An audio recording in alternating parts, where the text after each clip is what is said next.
भारतीय पुराणों में अनेक प्रसंग ऐसे मिलते हैं जहां देवताओं और अवतारों के बीच संघर्ष हुआ। उन्हीं में से एक प्रसिद्ध प्रसंग है भगवान शिव और भगवान श्री कृष्ण के बीच हुआ युद्ध। यह प्रसंग भागवत पुराण, विष्णु पुराण और हरिवंश पुराण में मिलता है। उषा नगरी शोणितपुर का असुर राज बाणासुर भगवान शिव का परम भक्त था।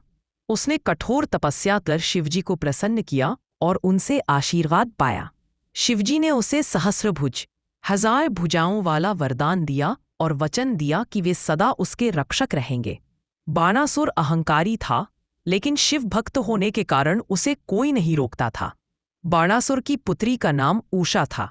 एक दिन उसने स्वप्न में एक सुंदर युवक को देखा और उससे प्रेम कर बैठी। उसकी सखी चित्रलेखा योग शक्ति द्वारा उस युवक को पहचानकर उषा के पास ले आई। वह युवक कोई और नहीं बल्कि श्री कृष्ण का पौत्र अनिरुद्ध था। प्रद्युम्न का पुत्र अनिरुद्ध और उषा गुप्त रूप से मिलने लगे। जब यह बात बाणासुर को जात हुई तो उसने अनिरुद्ध को बंधक बना लिया।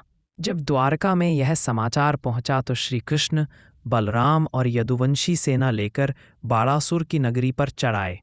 यहीं से भीषण युद्ध का प्रारंभ हुआ। बाणासुर ने अपने हजारों हाथों से युद्ध किया।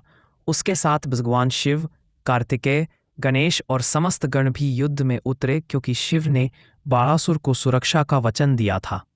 इस कारण शिवजी स्वयं कृष्ण के सम्मुख खड़े हुए। एक ओर भगवान शिव ने अपने महान अस्त्र शस्त्र चलाए तो दूसरी ओर श्री कृष्ण ने सुदर्शन चक्र से उनका सामना किया। भगवान शिव ने पाशुपतास्त्र छोड़ा तो कृष्ण ने नारायण अस्त्र से उसका निवारण किया। युद्ध इतना भीषण हुआ कि देवता भी देखने लगे। अंततः श्री कृष्ण ने अपने सुदर्शन चक्र से बाणासुर के हजारों हाथ काट डाले। लेकिन चूंकि बाणासुर भगवान शिव का परम भक्त था और शिवजी ने उसे वचन दिया था कि वे उसकी रक्षा करेंगे, इसीलिए कृष्ण ने उसे मारने के बजाय केवल 4 हाथ शेष रखे और उसे जीवित छोड़ दिया।